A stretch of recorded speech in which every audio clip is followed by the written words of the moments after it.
Welcome back to my YouTube channel. यदि आप नए हैं तो हमारे चैनल को सब्सक्राइब करें और वीडियो को अंत तक जरूर देखें। आज हम जानकारी शेयर करेंगे कि ट्रांसफार्मर में इंटरनल क्या क्या पार्ट होते हैं और उन्हें कैसे बाइंडिंग और अन्य जो किस तरह से असेंबल करके ट्रांसफार्मर तैयार किया जाता है। करंट बियर कैपेसिटी भी इसकी अच्छी है। इसको हम यहाँ पर जोड़ देंगे या वेल्डिंग कर देंगे, इस साइड में ले जाकर हम बुशिंग में जोड़ देते हैं। ये फ्लेक्सिबल है इसलिए ऐसा रखते हैं।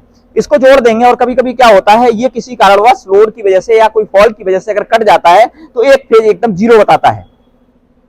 कभी कभी ये होता है कि उसका न्यूट्रल ही कट गया, इस न्यूट्रल को हमने जोड़ा, न्यूट्रल ही कट गया तो ये तीनों फेज तो देगा लेकिन न्यूट्रल नहीं देगा। उस कंडीशन में अगर हम उसका टॉप जो खोल लें और टॉप खोल करके देखें कि अगर खुला हुआ हो तो एक छोटा सा माइनर फॉल्ट होता है। माइनर फॉल्ट को हम सही कर लें तो माइनर फॉल्ट के लिए हम वर्कशॉप ट्रांसफार्मर को ना भेजें, जिसको हम साइड पर ही रिपेयर कर सकते हैं और ट्रांसफार्मर को हम सही करके दोबारा चालू कर सकते हैं। तो ऐसा हमें देखने को मिलता है साइटों पर। जब हम लगे ट्रांसफार्मर को देखते हैं तो उनकी जो माइनर जो फॉल्ट है उनको दूर करने की हमें कोशिश करें और उन ट्रांसफार्मर को हम सही कर लें और हमें वर्कशॉप भेजने की आवश्यकता नहीं है। वर्कशॉप भेजने की तब आवश्यकता होती है हमारी जो बाइंडिंग है, ये बाइंडिंग है, इसमें अगर फॉल्ट आ गया तब हमें फिर वर्कशॉप में ही सही हो पाएगा, क्योंकि ये साइड पे होना संभव नहीं है, बाइंडिंग होना पॉसिबल नहीं है। तो ये जो है डेड हो जाता है। दूसरी चीज एक और है, कोई भी ट्रांसफार्मर सही है या खराब है उसको चेक करने के लिए हमारे पास दो चीजें होती हैं। एक तो ये है मेगर है और एक टोंग टेस्टर। दो चीजें अगर हैं और तीसरी हमें सप्लाई चाहिए। हम किसी भी ट्रांसफार्मर को चेक कर सकते हैं कि वो सही है या खराब है। सबसे पहली बात, हम उसकी एलटी, ये जो एलटी है, अर्थिंग सबसे पहले यहाँ पर जो बुशिंग लगी रहती है, कोई ट्रांसफार्मर सही होगा देखेंगे हम साइड से। यहाँ इस ट्रांसफार्मर के बारे में दिखाएंगे।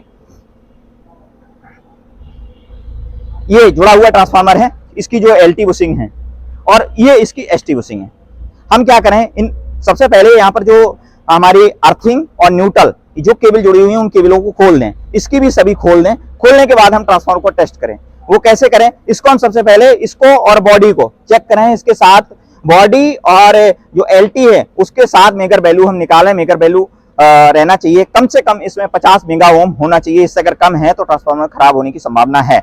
और ऐसे ही हम जो एसटी है, ST2 बॉडी चेक करें, वो भी मेगर वैल्यू तीनों की अलग अलग सही आना चाहिए। उसके बाद में फिर हमारा बचता है LT2 ST। ये हम मेगर से चेक कर सकते हैं। LT2 ST का मेगर करें और मेगर वैल्यू 200 के लगभग आता है। अगर इससे ऊपर है तो ट्रांसफार्मर एकदम फुल्ली हेल्दी है, कोई दिक्कत नहीं है।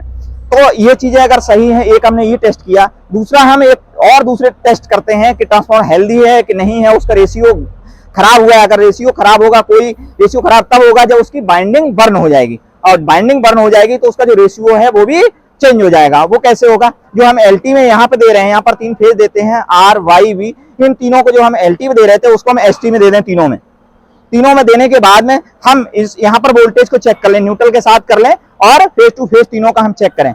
इनमें करें और फिर इन दोनों के बीच में करें। अगर यहाँ पर हम जितनी वोल्टेज दे रहे हैं, इनके बीच में हम जितनी वोल्टेज दे रहे हैं, हमें ये जरूर ध्यान रखना है कि जो मैंने बताया कि हम एलटी को एसटी में देंगे, वो कभी एलटी पे ना दे दें, नहीं तो ये 11,000 में चेंज हो जाएगी और वो आपको खतरनाक हो सकती है। सबसे पहली बात ये कि जो हम एलटी में एलटी जो निकलती है, किसी दूसरे ट्रांसफार्मर आने वाली एलटी के तीनों फेजों को हम इस पे दे दें और देने के बाद में फिर हम इन पे वोल्टेज को चेक करें तो वोल्टेज रेशियो है वो 27 टाइम्स कम आएगा।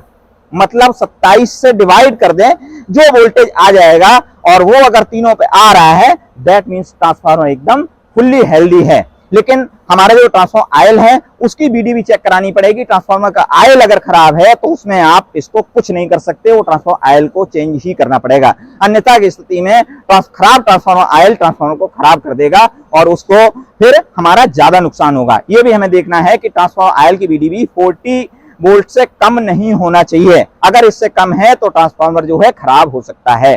तो ट्रांसफार्मर आयल जब भी हम भरें तो वो फुल्ली एकदम सही होना चाहिए और उसका जो बीडीबी वैल्यू है वो चेक करा के तब भरें। तो ये हमारे ट्रांसफार्मर की इंटरनल से संबंधित जानकारी थी। Thank you.